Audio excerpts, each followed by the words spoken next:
সালাম আলাইকুম রহমতুল্লাহ। প্রিয় বিশ্ববিদ্যালয় ভর্তি পরীক্ষার্থী ভাই বোনেরা, ষষ্ঠের ভর্তি পরীক্ষার প্রস্তুতির গণিতের বিগত বছরের ধারাবাহিক প্রশ্ন সমাধানের দ্বিতীয় পর্বে তোমাদের সবাইকে স্বাগতম। আমি তোমাদের জুবাইর ভাই, ইউটিউব ভিত্তিক প্ল্যাটফর্ম জুবাইর ইংলিশ একাডেমির প্রতিষ্ঠাতা ও বর্তমানে আমি পড়াশোনা করতেছি শাহজালাল বিজ্ঞান প্রযুক্তি বিশ্ববিদ্যালয় ইংলিশ ডিপার্টমেন্টে। তো বিগত বছর প্রশ্ন সমাধানের দ্বিতীয় পর্বে আজকে আমরা 2012-13 সালে ষষ্ঠের বি ইউনিটে জেনারেল ম্যাথ থেকে যে প্রশ্নগুলো এসেছে সবগুলো এ টু জেড ব্যাখ্যা সহ সমাধান করব। চলো আমরা আমাদের প্রশ্ন সমাধান পর্বে ফিরে যাই। তো 2012 সালের 1 নম্বর প্রশ্ন যেটা ছিল, নিচের কোনটি মৌলিক সংখ্যা? এই মৌলিক সংখ্যার প্রশ্নটা সমাধান করার ক্ষেত্রে তোমাকে প্রথমেই আইডিয়া থাকতে হবে মৌলিক সংখ্যা সম্পর্কে, যে আসলে মৌলিক সংখ্যাটা কি। তো মৌলিক সংখ্যাটাকে আমরা এভাবে ডিফাইন করতে পারি যে সংখ্যাটাকে আমরা মৌলিক বলতে যাচ্ছি সেই সংখ্যাটাকে শুধু সেই সংখ্যা পাশাপাশি এক দ্বারা বিভাজ্য হবে। যদি এই দুইটা সংখ্যা দ্বারা এই সংখ্যাকে অন্য কোনো সংখ্যা দ্বারা বিভাজ্য হয় তবে সেটা মৌলিক হবে না, সেটা যৌগিক হয়ে যাবে। এই যেটা মৌলিক সংখ্যার সংজ্ঞা থেকে জানলাম সে অনুযায়ী কিন্তু তোমাদের এখানে 77 মৌলিক সংখ্যা হবে না, পাশাপাশি 147 মৌলিক সংখ্যা হবে, কারণ এই যে দুইটা সংখ্যা আছে এই দুইটা সংখ্যা কি একের অধিক সংখ্যা দ্বারা বিভাজ্য হয়। তার পরবর্তীতে আমরা যে আজকে এই বিশ্ববিদ্যালয় ভর্তি পরীক্ষার প্রস্তুতি নিচ্ছি, তোমরা এই যে শ্রেণীগুলো পেরিয়ে এসেছো সে পর্যন্ত 1 থেকে 100 পর্যন্ত 25টা মৌলিক সংখ্যার ধারণা পেয়েছো, আর এটাও ধারণা পেয়েছো যে সবচেয়ে ছোট মৌলিক সংখ্যা হচ্ছে 2। যদি সবচেয়ে ছোট মৌলিক সংখ্যা 2 হয় সেই ক্ষেত্রে এ অপশনে যে 0 এবং বি অপশনে যে 1 আছে সেগুলো উত্তর হবে না, কারণ সবচেয়ে ছোট সংখ্যা হচ্ছে 2। যদি 5টা অপশনেতে 4টা অপশন ভুল হয়ে যায় সেক্ষেত্রে অবশ্যই উত্তর হবে তোমাদের যেটা রয়ে গেছে ডি, অর্থাৎ 101।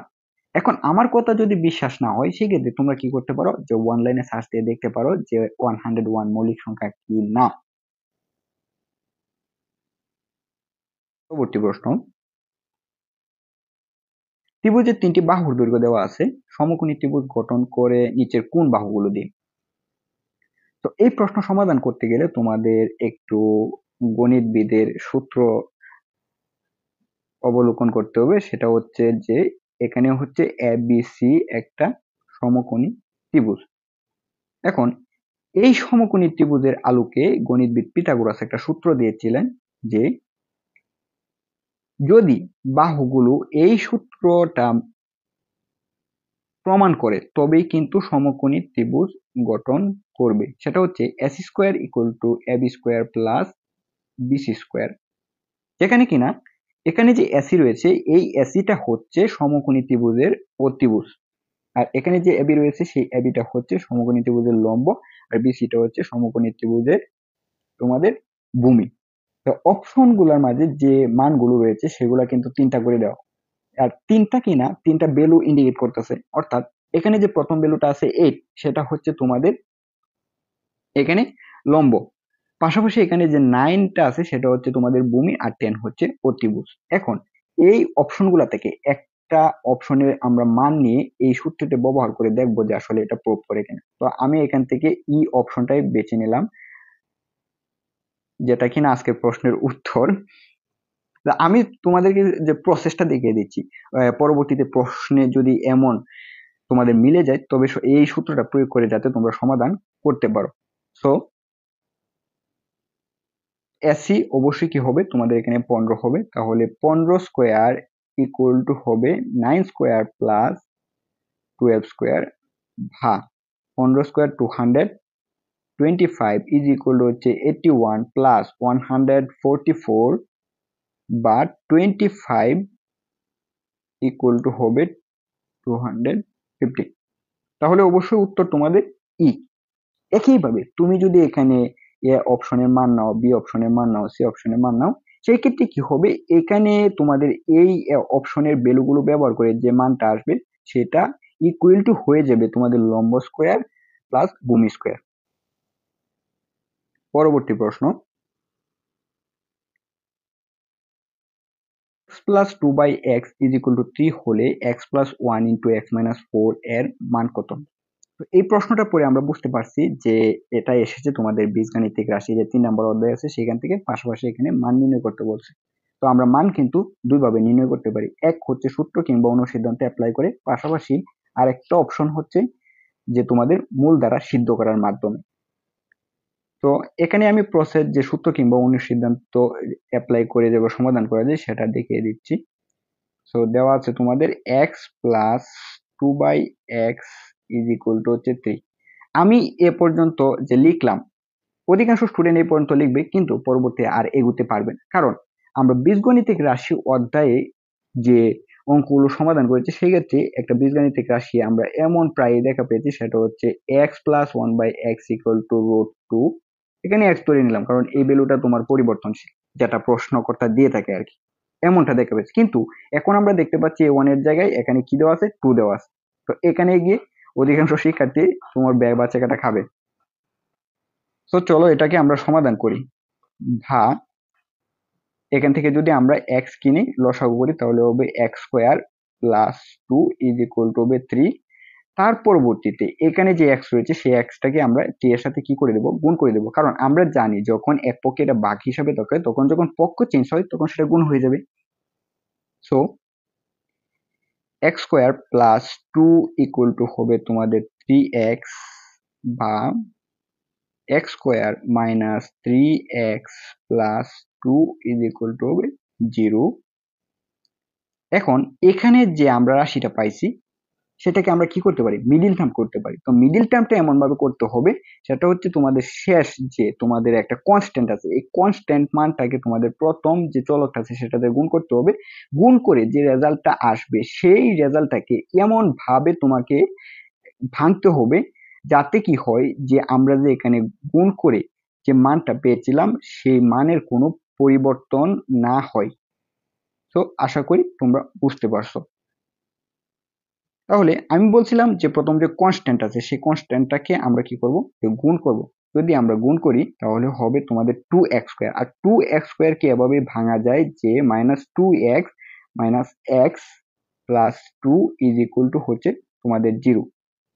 দেখো এখন যদি এখানে যে -2x আছে এখানে -x আছে, যদি তুমি গুণ করো তাহলে হবে এখানে তোমাদের +2x², যেটা কিনা এই যে তোমাদের কনস্ট্যান্ট আছে এবং আর যে প্রথম যে চলক আছে সেই চলকের গুণফলের কি সমান। তো এখন আমরা এখান থেকে কমন নিব x, x minus 2 minus 1 x minus 2 is equal two হচ্ছে তোমাদের এখানে 0। এক্স মাইনাস 2 ইন্টু হচ্ছে এক্স মাইনাস 1 ইকুয়াল টু হচ্ছে 0। এখন এক্স ইকুয়াল টু ভ্যালু হয়ে যাবে তোমাদের 1 2, যেগুলা কিনা আজকের সমীকরণের দুইটা মূল। এখন যেহেতু মূল পেয়েছি সেই ক্ষেত্রে আমরা কি করতে পারি, এই মূলগুলো আমরা সমীকরণে ব্যবহার করে যে ভ্যালুটা পাবো সেটাই হবে আজকের উত্তর। তো এখানে সমীকরণ যেটা দেওয়া আছে আমরা লিখব, প্রথম একটা মূল নিব এক্স ইকুয়াল টু কি হবে এখানে 1, x plus 1 into x minus 4, 1 plus 1 into 1 minus 4, 2 into minus 3 is equal two -6, যেটা কিনা আজকের প্রশ্নের একটা তোমাদের উত্তর। সো অপশন বি, এই প্রশ্ন অনুযায়ী এটা হচ্ছে উত্তর। এখন তোমরা আমাকে প্রশ্ন করতে পারো যে ভাই আপনি এখানে 1 নিয়ে এখানে -6 ভ্যালুটা পেয়েছেন, যদি আমরা এখানে 1 এর জায়গায় কি নেই 2 নেই সেক্ষেত্রে কি এই -6 এর কোনো পরিবর্তন হবে না, কারণ মূল দ্বারা কিন্তু সমীকরণটা তোমাদের সিদ্ধ হয়। সেক্ষেত্রে এই 1 যদি একটা মূল হতে পারে, এখানে যদি 2 মূল হয় তাহলে এই 6 এর পরিবর্তন হবে কিনা। তো এটা তোমরা বাসায় করবা। নেক্সট কোয়েশ্চেন, যদি S sub 1, S sub 2, S sub 3 একটি সংখ্যার দ্বারা হয় এবং এস সাব 1 ইকুয়াল টু 1 ও A sub n plus 1 equal to হবে এস সাব 1 প্লাস 4 হয়, তবে n তম পদ কত? তো এই প্রশ্নটা পরে আমরা যে কিওয়ার্ড গুলা পাইছি সেই কিওয়ার্ড অনুযায়ী আমরা বুঝতে পারছি যে এই প্রশ্নটা এসে তোমাদের ধারা থেকে আবার এখান থেকে n তম পদ নির্ণয় করতে বলছে। তো n তম পদ নির্ণয় করব কিন্তু আমরা এটা জানি না যে এটা সমান্তর দ্বারা না গুণোত্তর দ্বারা। কেন বলতেছি যে n তম পদ সমান্তর দ্বারা গুণোত্তর দ্বারা, কারণ এই সমান্তর এবং গুণোত্তর দ্বারা অনুযায়ী কিন্তু n তম পদের সূত্র তোমাদের ভিন্ন হয়ে থাকে। সেই ক্ষেত্রে আমাদের প্রথমে কি এ এবং ডি পাশাপাশি আর এর মান ব্যবহার করে আমাদের একটা সিদ্ধান্ত পৌঁছতে হবে যে এটা আসলেই সমান্তর দ্বারা না গুণোত্তর দ্বারা। তো আমি যে বই থেকে প্রশ্নটা কালেক্ট করেছি সেখানে হয়তো এখানে কিছু একটু ভুল আছে। সেই ভুলটা হচ্ছে তোমাদের এখানে যে 1 রয়েছে সেই 1 এর জায়গায় n হবে, কারণ প্রথম যেহেতু আমরা সমান্তর ধারার আলোকে এই প্রশ্নটা আমরা কি করতেছি একটু জাস্টিফাই করতেছি। আমরা জানি সমান্তর দ্বারা গঠিত হয় a plus D plus a+2d plus a+... অর্থাৎ এখানে সমান্তর দ্বারা কি হয়ে থাকে, তোমাদের 1 এর পরে কি আসতেছে 2 এর পরে 3 আসতেছে, যেগুলা কিনা একটা ক্রম মেনটেন করে আসতেছে। সেটা আসতেছে কিসের পরিপ্রেক্ষিতে, এখানে যে এ ভ্যালুটা আছে অর্থাৎ প্রথম পদের পরিপ্রেক্ষিতে। এখন প্রথম পদে যদি 1 হয়ে যায় সেক্ষেত্রে তোমরা কিভাবে অন্য কোনো চলক অর্থাৎ এক্স, এখানে যেমন প্রশ্নে কি ব্যবহার করছে 1 ব্যবহার করছে, তো কিভাবে পরবর্তীতে তোমরা এখানে কি ব্যবহার করবে, যে অন্য কোনো চলক এক্স প্লাস ওয়াই ব্যবহার করে একটা ধারা গঠন করবা। তো অবশ্যই তাহলে এখানে এন হবে। তো এটাই হচ্ছে তোমাদের ভুল। তো তোমরা যদি সমান্তর দ্বারা স্ট্রাকচারটা ভালোভাবে জানো তবে কিন্তু তোমরা প্রশ্ন যদি কোনো ভুল থাকে সব তোমরা কিন্তু আইডেন্টিফাই করতে পারবা। সো এটা হচ্ছে যেটা দেওয়া আছে, আমরা জানি যেটা প্রথমে দেওয়া থাকে এটা হচ্ছে সমান্তর দ্বারার প্রথম পদ। সো আমরা এটাকে লিখতে পারবো a = 1। পাশাপাশি দ্বিতীয়তে সমান্তর দ্বারা যেটা দেওয়া থাকে এটা হচ্ছে সমান্তর দ্বারা দ্বিতীয় পদ। যদি সমান্তর ধারার তোমার দ্বিতীয় পদ বিয়োগ প্রথম পদ হয় সেক্ষেত্রে এই দ্বিতীয় পদ বিয়োগ প্রথম পদ সমান সমান আমরা লিখতে পারি যে ডি। তো এখানে যে ভ্যালুগুলো দেওয়া আছে a sub n = 1, a sub n plus 1, যদি এটা প্রথম পদ হয়, এটা যদি দ্বিতীয় পদ হয়, তবে দ্বিতীয় পদ বিয়োগ যদি প্রথম পদ হয় যে ভ্যালুটা পরবর্তীতে বিয়োগ করে আসবে সে সমান সমান আমরা লিখতে পারবো যে ডি = যে ভ্যালু আসবে। তো চলো আমরা সমাধান করি। তো দেওয়া আছে এখানে a = a sub n = 1, যেটা কিনা আজকের ধারার প্রথম পদ। পাশাপাশি দ্বিতীয় পদ দেওয়া ছিল তোমার a sub n plus 1 = a sub n plus 4। এখন যদি আমরা দ্বিতীয় পদ a sub n plus 1 বিয়োগ প্রথম পদ a sub n = 4 লিখি, তাতে কি আমাদের সমীকরণে কোনো ভুল হবে? অবশ্যই না।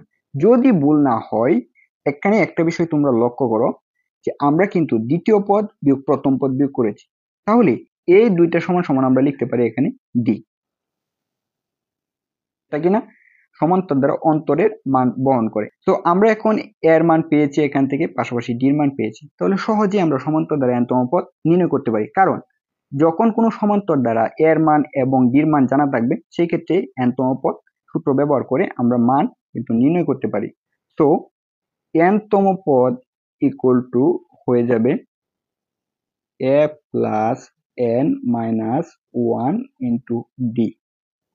এর মান হচ্ছে 1 প্লাস n এর মান আমরা জানি না, ওইটাই নির্ণয় করব, ইন্টু হচ্ছে 4। 1 প্লাস 4n মাইনাস 4, মাইনাস 4 থেকে প্লাস 1 বাদ দিলে তোমার থাকবে হচ্ছে 4n মাইনাস 3, যেটাই কিনা আজকের প্রশ্ন তোমাদের একটা উত্তর। তো এ নাম্বারে অপশনে আমরা দেখতে পাচ্ছি 4n মাইনাস 3, এটাই হচ্ছে তাহলে উত্তর। পরবর্তী প্রশ্ন, root over of abc plus 6 plus root over of ca plus 2 = 0 হলে abc এর মান কত? এই প্রশ্নটার পরে আমরা সেম বুঝতে পারছি যে বলছে মান নির্ণয় করতে বলছে, যেটা কিনা তোমাদের এক চলক বিশিষ্ট সমীকরণের অর্থাৎ 5.2 নাম্বার থেকে এসেছে। তো মান নির্ণয়ের ক্ষেত্রে কিন্তু দুইটা প্রসেস আমরা জানি, যেটা কিন্তু পূর্ববর্তী প্রশ্ন যে আমি সমাধান করেছি সেখানে বলেছি। তো এখানে যেহেতু তোমার কি দেওয়া আছে, এগুলা ধরে নাও মূল দেওয়া আছে, তো এইগুলা যদি এখানে যে সমীকরণটা দেওয়া আছে সেই সমীকরণে বসিয়ে যদি সমীকরণ = 0 পাই, তবে যে অপশন গুলাতে মান ব্যবহার করে 0 পেয়েছি সেটা অবশ্যই উত্তর হবে। চলো আমরা অপশন টেস্ট করি।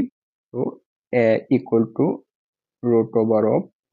√(-1 into 2 into 3 plus 6 plus √(2 into -1 plus 2 সমান √(-6 plus 6 plus -3 plus 2 √(0 plus -1), যেটা নট ইকুয়াল টু হচ্ছে 0, তাহলে এ নাম্বার অপশন উত্তর হবে না। পাশাপাশি এখান থেকে আমরা আরেকটা অপশন টেস্ট করি, -2 into -3 into হচ্ছে 1 plus 6 plus root over of -2 into হচ্ছে 1 প্লাস 2। এখন তুমি যদি ক্যালকুলেশন করো তাহলে এটা হবে -6 plus 6 plus root over of -2 plus 2 সমান সমান হচ্ছে root over of 0 plus root over of 0 is equal to হয়ে যাবে তোমার 0। তাহলে অবশ্যই উত্তর তোমাদের হচ্ছে ডি। এখন তোমরা হয়তো বলতে পারো যে ভাই আপনি উত্তর জানেন, আপনি আগে করেছেন, কিন্তু পরীক্ষার হলে আমরা এই স্বল্প সময়ের ভিতরে কিভাবে করব? এখানে তোমাদের আমি যে অর্থাৎ অপশন টেস্ট বা সমীকরণ শীটদের মাধ্যমে যেভাবে সমাধান করা যায় যে প্রসেসটা দেখিয়ে দিচ্ছি, সেই প্রসেসটা অনুসরণ করেই কিন্তু তোমরা পরীক্ষার হলে প্রশ্নগুলো সমাধান করবে। পরবর্তী প্রশ্ন, একজন শ্রমিক ঘন্টায় 200 টাকা মজুরিতে কমপক্ষে 20 ঘন্টা কাজ করতে চুক্তিবদ্ধ হলো। যদি সে 20 ঘন্টার বেশি কাজ করতে বর্ধিত সময়ের জন্য ঘন্টায় 300 টাকা মজুরি পায়, তবে বর্ধিত এর 20% আয়কর দিতে হয়। যদি শ্রমিকটি আয়কর বাদে 7,600 টাকা মজুরি পেয়ে থাকে তবে সে মোট কত ঘন্টা কাজ করেছিল? সো প্রথম লাইন পরে আমরা বুঝতে পারছি যে সে ফুললি 20 ঘন্টা কাজ করছে। ঘন্টায় কত করে পাইছে? 200 টাকা করে পাইছে। অবশ্যই তাহলে 20 ঘন্টায় হবে, এখানে যে টাকাটা আছে সেটার সাথে এই 20 ঘন্টা গুণ হবে, তবে তার 20 ঘন্টার ইনকাম পাবে। তার পরবর্তী লাইনে আমরা গিয়ে দেখতে পারি সে 20 ঘন্টার অধিক কাজ করছে। কত সময় কাজ করছে সেটা কিন্তু জানি না, যেটা হচ্ছে বর্ধিত সময়। তো বর্ধিত সময়কে আমরা কি ধরে নিতে পারি? এক্স। সে এক্স ঘন্টা কাজ করছে। যদি সে এক্স ঘন্টা কাজ করে তাহলে সে এক্স ঘন্টা একটা মজুরি পাবে, যেটা কিনা সে ঘন্টায় 300 টাকা করে পায়। তাহলে কি হবে? এই যে 300 আছে, এই 300 সাথে এক্স গুণ হবে। তার পরবর্তীতে এই বর্ধিত এক্স ঘন্টায় সে যে 300 টাকা করে পাইছে, সেই সময়টাতে কি করছে যে একটা স্টেটমেন্ট দেওয়া যাচ্ছে আয়কর দিতে হয়েছে তার 20% করে। তাহলে আয়করটা কোথায় থেকে যাবে? যাবে যে সে বর্ধিত সময় ইনকাম করছে সেখান থেকে, যেটা কিনা পরবর্তী লাইনে ক্লিয়ার করে বলে দিচ্ছে যে শ্রমিকের আয়কর বাদে সে 7,600 টাকা পাইছে। তাহলে আমরা টোটাল এখানে লিখতে পারি যে প্রথম 20 ঘন্টার ইনকাম পাশাপাশি 1 ঘন্টার ইনকাম ইজ ইকুয়াল টু তোমাদের এখানে 7,600। 7,600 ক্ষেত্রে একটা বিষয় এখানে মাথায় রাখতে হবে যে এই আয়কর বাদে মানে হচ্ছে এই 300x হবে, এই 300x থেকে 20% বাদে কিন্তু এই যে ইনকামটা হয়েছে সেটা হবে। তো আমরা এখানে লিখতে পারি যে প্রশ্ন মতে 20 ঘন্টার ইনকাম প্লাস বর্ধিত সময় ইনটু তার ইনকাম মাইনাস তার বর্ধিত সময়ের উপর যে ট্যাক্স আরোপ করছে সেটা 20/100 ইজ ইকুয়াল টু হয়ে যাবে তোমার 7,600। এটা হচ্ছে প্রশ্ন মতে। আমি আবার বলে দিচ্ছি যে 1 ঘন্টায় সে 200 টাকা পায়, তাহলে সে 20 ঘন্টায় 20 ইন্টু 200, পাশাপাশি 1 ঘন্টায় সে 300 টাকা পায়, 1 ঘন্টায় এত। তার পরবর্তীতে এই যে টাকাটা সে ইনকাম করছে সেই টাকার উপর 20% ট্যাক্স ছিল, সেই ট্যাক্সটা কি করছে? বাদ দেওয়া হয়েছে। তার সমান সমান সে 7,600 টাকা ইনকাম করছিল, এইটাই। এখন যদি আমরা এটাকে ক্যালকুলেশন করি তাহলে 200 ইন্টু 20 সমান সমান হচ্ছে 4,000 প্লাস 300x মাইনাস হচ্ছে তোমাদের 60x ইকুয়াল টু হয়ে যাবে 7,600। তো এখানে যে 60x আছে এটা নিয়ে যদি তোমাদের মনে প্রশ্ন জাগে আমি এখানে দেখিয়ে দিচ্ছি যে এখানে যে 100 তোমার 2 শূন্য আছে, এই 2 শূন্য আর 300 2 শূন্য কাটতে পারো, তো যেটা থাকবে 3 ইন্টু 20 অর্থাৎ 60। এটাই হচ্ছে তোমাদের 60 এর ক্যালকুলেশন। তার পরবর্তীতে 4,000 প্লাস তুমি যদি এখানে 300x থেকে 60x বাদ দেও হয়ে যাবে 240x is equal to 7,600 by X যেগুলো আছে এগুলো আমরা বাম পাশে রেখে দিব। তো 7,600 বিয়োগ হবে 4,000 থাকবে 240x ইজ ইকুয়াল টু 3,600 টাকা, বা এক্স ইকুয়াল টু যদি তুমি 3,600 কে ভাগ দাও 240 দ্বারা, সেক্ষেত্রে সহজ প্রসেস হচ্ছে আমরা 1 শূন্য কাটতে পারি। তাহলে 360 কে যদি 24 দ্বারা ভাগ দেওয়া হয় হবে 15 ঘন্টা। সে 15 ঘন্টা বর্ধিত সময় এর মধ্যে সে কাজ করছে, সে কাজ করে কিন্তু এখানে সে টাকাটা ইনকাম করেছিল। এখন এখানে যে 15 ঘন্টা পেয়েছে সেই 15 ঘন্টা যদি 20 ঘন্টার সাথে যোগ করে দিই তাহলে সে টোটাল কাজ করার সময়টা পেয়ে যাব। সুতরাং total time equal to 20 plus 50 equal to হচ্ছে 35। সে মোট 35 ঘন্টা কাজ করেছে। এটাই হচ্ছে তোমাদের প্রশ্নের উত্তর। সো অপশনগুলোর মধ্যে যে সি আছে সেটাই উত্তর। তো পরবর্তী প্রশ্ন দেখি কি রয়েছে। 5 সেন্টিমিটার ব্যাসার্ধ বিশিষ্ট বৃত্তে 8 সেন্টিমিটার দৈর্ঘ্যে একটি যা অঙ্কন করা হলো। কেন্দ্র ও থেকে ওই জায়ের উপর লম্ব অঙ্কন করা হলো যা জাটিকে ডি বিন্দুতে ছেদ করে। ওডি কে বর্ধিত করলে ই বিন্দুতে বৃত্তকে ছেদ করে। ডি সমান সমান কত? তো প্রশ্ন পড়েছি, প্রশ্ন পড়ে আমরা কি বুঝছি সেটা এখন চিত্রের মাধ্যমে রূপ দিব। তো আমরা এখানে একটা 5 সেন্টিমিটার ব্যাসার্ধ বিশিষ্ট একটা বৃত্ত অঙ্কন করি। ধরে নাও এটা একটা 5 সেন্টিমিটার বৃত্ত, যদিও একটা সুষম বৃত্ত হয় নাই। কেন্দ্র হচ্ছে ও। তার পরবর্তী বলছে কেন্দ্র ও থেকে ওই জায়ের উপর একটা লম্ব অঙ্কন করো। তার আগে 8 সেন্টিমিটার ব্যাসার্ধ একটা যা অঙ্কন করলাম। পর কেন্দ্র ও থেকে ওই জায়ের উপর ওডি লম্ব অঙ্কন করা হলো। এটা হচ্ছে লম্ব, যেটা সমান সমান আমরা লিখতে পারি ডি। তার পরবর্তীতে এই ওডি কে বর্ধিত করলে বৃত্ততে এসে ছেদ করে তার বিন্দুটা হচ্ছে ই। দেখো, এই হচ্ছে প্রশ্নে বলা হয়েছে। এখন এই প্রশ্নটাকে সমাধান করার জন্য আমাদেরকে ত্রিভুজের সাহায্য নিতে হবে। সেক্ষেত্রে আমরা যদি ও থেকে এইখানে যে জায়ের এক বিন্দু পাশাপাশি এখান থেকে জায়ের এই বিন্দুতে মিলিত করি, সেই ক্ষেত্রে এখানে একটা বিষয় লক্ষ্য করো। আমরা যদি একটা নামকরণ করি ও বি সি সমান সমান, আমরা এটা বলতে পারি যে একটা সমদ্বিবাহু ত্রিভুজ অঙ্কন করা হয়েছে, যেখানে ও সি ইকুয়াল টু হচ্ছে তোমাদের 5 সেন্টিমিটার, এটাও সমান সমান হচ্ছে 5 সেন্টিমিটার, কারণ দুইটা বাহুর দৈর্ঘ্য সমান। আর এখান থেকে ও থেকে যে ডি পর্যন্ত বর্ধিত করা হয়েছিল এটার দৈর্ঘ্য কিন্তু আমরা জানি না। সেই ক্ষেত্রে আমরা এটা কি করতে পারি, ধরে নিতে পারি এক্স।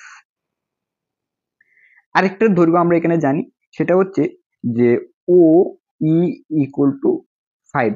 কেন লিখছি 5? কারণ দেখো, কেন্দ্র থেকে বৃত্তের সব দিকেই কিন্তু তার ব্যাসার্ধ সমান। এক্ষেত্রে যে ই বিন্দুতে যে লম্বটা এসে মিলিত হয়েছে, এখানে কিন্তু অবশ্যই সেটা বৃত্তকে ছেদ করছে, যেটা কিনা প্রশ্নে তোমাদের বলে দেওয়া হয়েছে যে ই বিন্দুতে বৃত্তকে ছেদ করে। তাহলে ও ই সমান সমান 5। এখন এখান থেকে, অর্থাৎ এখানে যে তোমার ডি দেওয়া হয়েছিল, এই যে ডিটা, এই ডি থেকে তোমার ই পর্যন্ত মান বের করতে বলছে। তো এই মানটা তখনই বের করবে যখন কিনা এই যে বৃত্তের ব্যাসার্ধ ও ই থেকে তোমার ও ডি, অর্থাৎ এই যে ও ডি ইকুয়াল টু আমরা এখানে এক্স ধরে নিছি, এই দৈর্ঘ্যটা বাদ দেওয়া হবে, তখনই কিন্তু এখানে ডি এর মানটা বের হবে। তো প্রথমে আমাদেরকে কি করতে হবে, এখানে যে এক্স আছে সেই এক্স এর মানটা নির্ণয় করতে হবে। সেটা কিভাবে পাবো আমরা? তো আমরা সমকোণী ত্রিভুজের একটা সূত্র জানতাম। সেটা কি জানি, যে পিথাগোরাস প্রমাণ করেছিল S square equal to A B square plus BC square. তো এখানে অতিভুজ হচ্ছে তোমাদের কি, OC. OC square equal to A B হচ্ছে তোমাদের ওডি প্লাস বিসি স্কোয়ার সমান সমান হচ্ছে এখানে যা এর অর্ধেক। এখানে যে যা আছে সেই যাটাকে ভাগ হবে 2, কারণ মধ্যবর্তী স্থানে কিন্তু ওই যাটাকে লম্বটা ছেদ করেছিল, সেক্ষেত্রে হবে ডি সি স্কোয়ার। এখন যদি আমরা মানগুলো ব্যবহার করি, যেমন 5 স্কোয়ার ইকুয়াল টু হচ্ছে ওডির মান জানি না, x square plus DC square সমান সমান হচ্ছে 4 স্কোয়ার, বা 25 মাইনাস 16 ইকুয়াল টু হবে x square. X square equal two হচ্ছে রুট ওভার অফ 9, এক্স এর ভ্যালু হচ্ছে তোমাদের 3। সো আমরা এক্স সমান সমান এখানে পাইলাম কত, 3 সেন্টিমিটার। এখন আমি বলেছিলাম যে বৃত্তর যে ব্যাসার্ধ রয়েছে, অর্থাৎ ও ই থেকে যদি এই বৃত্তের ভিতরে যে লম্বটা রয়েছে, অর্থাৎ যেটা আমরা ভ্যালু পাইছি 3, সেটা যদি বাদ দিই, তাহলে সহজে আমরা কি যে পেয়ে যাব, এখানে ডি পেয়ে যাব। তাহলে মাইনাস ও ডি ইকুয়াল টু হবে d e. So 5 minus 3 is equal to হবে ডি ইজ ইকুয়াল টু হবে 3। সো এটাই হচ্ছে তোমাদের উত্তর। উত্তর হচ্ছে তোমাদের বি। পরবর্তী প্রশ্ন, একটি হল ঘরে মেঝের আকার 60 ইন্টু 60 বর্গ ফুট, একে 1.5 ইন্টু 1.5 বর্গ ফুট টালি দিয়ে ঢাকা হবে। প্রতিটি টালির মূল্য 50 টাকা হলে মোট কত টাকা খরচ হবে?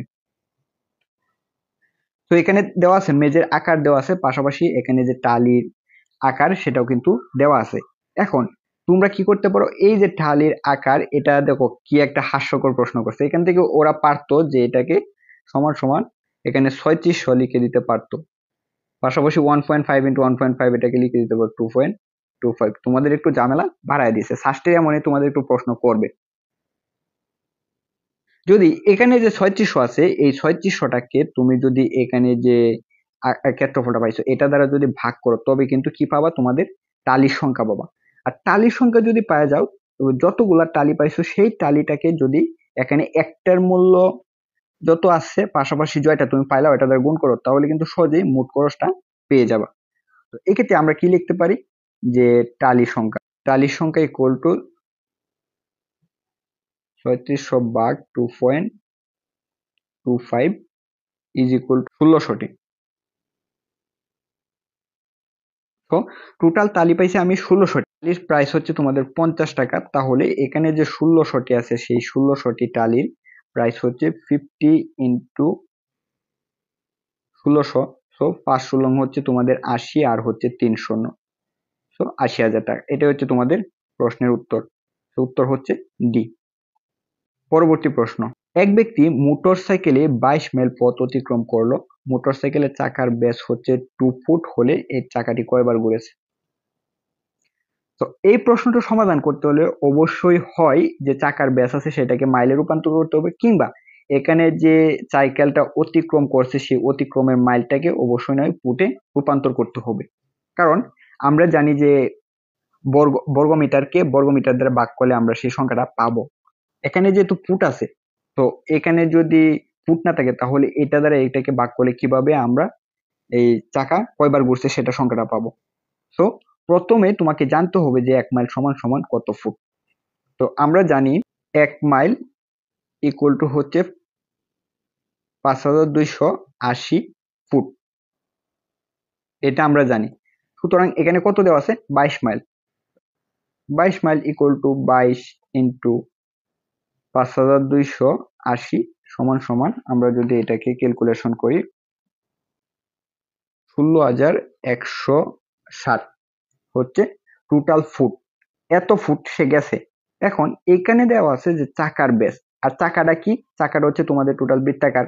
তাহলে এই চাকাটা কি নির্ণয় করতে হবে, পরিধি নির্ণয় করতে হবে। পরিধি নির্ণয় করলে দেখো চাকাটা যদি আমরা এভাবে কাটলে কি হবে, চাকাটা এভাবে বিস্তৃত হবে। বিস্তৃত হইতে গেলে তো এই চাকাটা কি, এটা পরিধি, তো এটুকু হবে পরিধি। আমরা জানি যে পরিধি নির্ণয় করা হয় 2πr দ্বারা।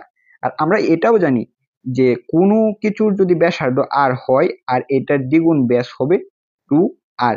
আর এখানে 2r সমান সমান দেওয়া আছে 2। এই ক্ষেত্রে পরিধি সমান সমান কত হবে, 2r এর ভ্যালু কিন্তু এখানে তোমার দেওয়া আছে, তাহলে 2 ইন্টু পাই, অবশ্যই এটা এটা হচ্ছে চাকার পরিধি। এখন তোমার যেখানে বৃত্তাকার চাকাটা আছে, ধরে নাও এটা হচ্ছে তোমাদের একটা বৃত্তাকার চাকা, এটা একবার গেলে হবে এখানে যে 2π আর আছে 2π।